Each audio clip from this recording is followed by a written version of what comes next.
Would you believe me if I told you I've climbed Mount Everest, the tallest mountain in the world? If you had some doubts about this, it might be because I've never spoken before about being a mountain climber, or I've never mentioned I had traveled to Tibet halfway around the world. When did you go to Tibet, Father Sandy?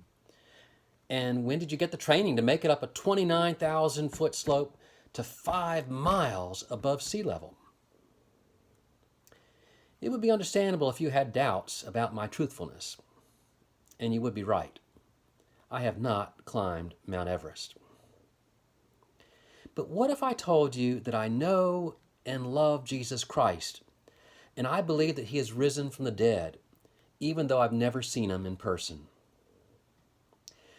You might have doubts again, and you wouldn't be alone.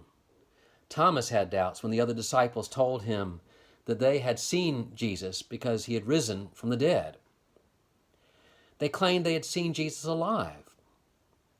Thomas doubted this and said, "I won't believe it until I see it," and can even touch him where he was wounded. By the end of the story, Thomas was a believer, though. He saw the risen Jesus. He proclaimed one of the greatest statements of faith in Jesus in the New Testament, "My Lord and my God." But let's get back to me, or to anyone who says they believe that Jesus is really present to them, risen and alive, even though they have not seen him face to face.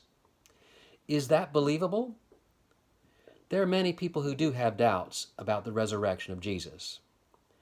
In fact, Thomas may have had doubts because what the other disciples told him about that, because he saw that they were afraid still staying in a locked room.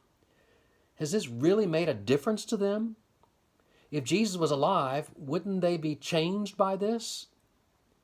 It did take a little longer after they also received the Holy Spirit, but those apostles and disciples of Jesus became so convinced that they had experienced him alive and glorified that they were willing to die for that belief. That is one of the things that makes our faith believable. So when I tell you that I believe in Jesus risen from the dead, and I believe he makes all the difference in my life, then one of the biggest reasons you might believe me is that you see the difference he makes in my life. I want to be like him. I want to live with him forever. I want to proclaim what he said about love and forgiveness and compassion. If you see this in someone, pay attention and maybe believe it if it truly makes a difference in that person's life. Jesus says they are blessed for believing without having seen him. And that can include you and me.